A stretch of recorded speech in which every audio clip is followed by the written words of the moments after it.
नमोस्तु गुरुदेव। मैं अमित जैन गढ़ाकोटा से पूरे गढ़ाकोटा जैन समाज और नेमीनाथ जिनाला जो आपके आशीर्वाद से बन रहा है, बारंबार कोटि कोटि नमोस्तु। महाराज श्री, मेरी जिज्ञासा यह है कि भगवान बाहुबली की जो प्राचीन प्रतिमाएं हैं उनमें वृक्ष की लताएं वगैरह रहती हैं, जबकि 13वें गुलिस्तान में जब केवल अवस्था को प्राप्त हो जाते हैं भगवान तो कोई आवरण नहीं रहता। तो प्राचीन प्रतिमा मुनि बाहुबली की हैं कि भगवान बाहुबली की? कृपया आगम के अनुसार जिज्ञासा का समाधान करने का निवेदन है।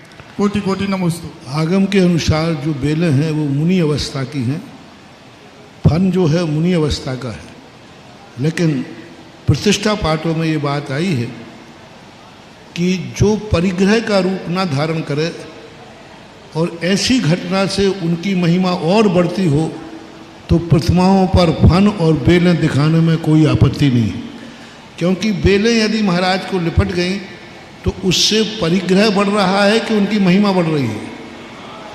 तो मूर्ति इस आकार में बनाओ जिससे देखते ही उस मूर्ति का पूरा जीवन चरित्र पता चल जाए। अब बाहुबली की मूर्ति देखते ही पता चलता है कि इनकी कितनी कठोर तपस्या थी। अतः मूर्तियों में परिग्रह से रहित ऐसे चिन्हों को प्रदर्शित किया जाता है जिससे सामने वाला वैराग्य को प्राप्त हो, उनके प्रति उनकी श्रद्धा और बढ़े, उनको देख करके उनकी श्रद्धा और बढ़ जाती है। इस अपेक्षा से मूर्ति विज्ञान के अनुसार बेलों का होना कोई दोष नहीं है, फन का होना कोई दोष नहीं है। अनादिकाल क्या इस युग में पारसनाथ भगवान की बाहुबली की प्रतिमाएं हजारों सालों से बेलों से युक्त मिल रही हैं। महा मुनिराजों ने बेलों से युक्त बाहुबली की प्रतिष्ठा कराई है। इसमें अपन ज़्यादा दिमाग नहीं लगाए, इसी में सार है।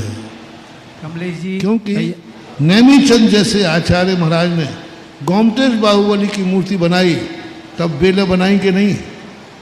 तो उन्होंने भी तो सोचा होगा, वे तो सिद्धांताचार्य थे, सिद्धांत के ज्ञाता थे कि केवल ज्ञान के बाद बेले नहीं होती हैं, फिर भी उन्होंने बनाई है।